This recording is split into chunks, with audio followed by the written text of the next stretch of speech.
आज का व्लॉग पूरा देख के जाना, क्योंकि आज है जन्माष्टमी, जहाँ पे हम बहुत ज़्यादा मज़ा करेंगे और थोड़ा बहुत फन भी करेंगे। तो पूरा व्लॉग देख के जाना। कैसे लौंडो सुबह सुबह उठ के सीधा आ जाते कहाँ, पंडाल में, जहाँ पे हमारे गेहूँ के कट्टे आ चुके हैं, जिनको उतारते हैं। उतारने के बाद अपनी जगह पर रख देते हैं और हम जा जाते हैं सीधा पंडाल में, जहाँ पंडित जी हमारे भागवत सुनाने आ जाते हैं। तो उनको माला पहना के हमारे चाचा जी सम्मान करते हैं। उसके बाद में तुम्हारा भाई थोड़ी देर बैठ जाता है, थोड़ी भागवत सुन लेते हैं। उसके बाद आवाज आती ही जाओ जाओ काम कर लो, तो वापस से गेहूं का काम निपटाते हैं। आरती के टाइम में वापस से पहुंच जाते हैं और आरती में शामिल होकर सबके साथ आरती करते हैं। और आरती करने में बहुत मजा आता है। कोई भी काम कर रहे हो, आरती के टाइम पे हम लोग पहुंच ही जाते हैं।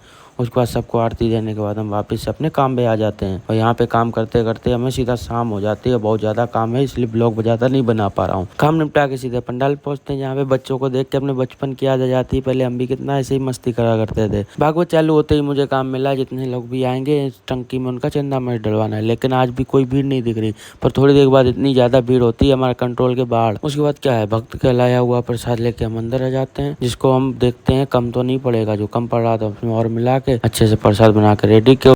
जी हमारे खाना सोए हुए हैं, जब तक ये सोए हुए हैं तब तक अपना काम कर लेते हैं। सारी चॉकलेट निकाल के डब्बे से बाहर निकालते हैं और सारा प्रसाद एकदम कंप्लीट करके एकदम रेडी कर लेते हैं। उसके बाद में खाना भी हमारे कपड़े वपड़े पहना के रेडी हो चुके हैं। उसके बाद में हमारे बाबा जी लेके चारों तरफ घूमते हैं और जिनको माताएं बहनें हमारी सारी अच्छे से पूजा करती हैं, उनके दर्शन करती हैं। और हमारे यहाँ ये हर साल होती है। 3 साल से भागवत हो रही है, जो हमारे भैया करवा रहे इतनी मेहनत से। लेकिन फिर भी कुछ लोग भैया से जलते हैं, क्योंकि 3 साल से कंटिन्यू भागवत करवाना एक मामूली बात नहीं है। लेकिन जो लोग जलते हैं उनके लिए एक ही बात कहूंगा, तुम जलते रहो, हम जलाते रहेंगे और भागवत हर साल यही कराते रहेंगे। उसके बाद में हमारे भैया चारों तरफ चॉकलेट बांटते हैं। उसके बाद हम सब लोग आनंद लेते हैं यहाँ का। उसके बाद भागवत चालू होती है। थोड़ी बहुत देर भागवत सुनने के बाद हम अपना प्रसाद बांटते हैं और चारों तरफ हम एक चीज का ध्यान रखते हैं, कोई भी भक्त बिना प्रसाद के ना जाए। और बिना प्रसाद के जो भक्त गया उसके लिए सॉरी। उसके बाद मैंने अपना काम निपटाया। उसके बाद कन्हैया जी के साथ में मैंने 1-2 रील बनाई इंस्टाग्राम में पोस्ट करने के लिए। उसके बाद में हम सीधा थक गए तो सीधा आए ऊपर, जहाँ पे घर पे आके अपने कपड़े चेंज किए और आ गए सीधा घर पे। और टाइम देख सकते हो कितने बज गए और ये सब लोग यहाँ सो गए, क्योंकि कल उठ के हमें दूसरा भी काम करना है। पर उससे पहले हमने इनके साथ थोड़ी मस्ती की, सब लोग सो ही रहे थे। उसके बाद इनकी फोटो हमने खींच ली, अब कल स्टेटस में लगाएंगे और इनकी हम लेंगे मौज, क्योंकि कुछ दिन पहले इन्होंने मेरी फोटो लगाई थी और बहुत ज्यादा हमारी मस्ती की थी और मजा भी लिए थे हमारे। तो अब इनके कल मजे हम लेंगे और कल इन्हें पता चलेगा इनके साथ क्या हुआ है शाम को। ये मस्त सो रहे हैं, कल इनको उठाएंगे सीधा। उसके बाद हम भी सो जाते हैं। सोने के बाद वापस से उठना पड़ता है, एकदम से नंदी महाराज आ जाते हैं, जिनका खौफ था ऊपर पैर ना रख दे, उसकी वजह से अंकित भाई भगा के आते हैं। उसके बाद वापस से हम सो जाते हैं। Support my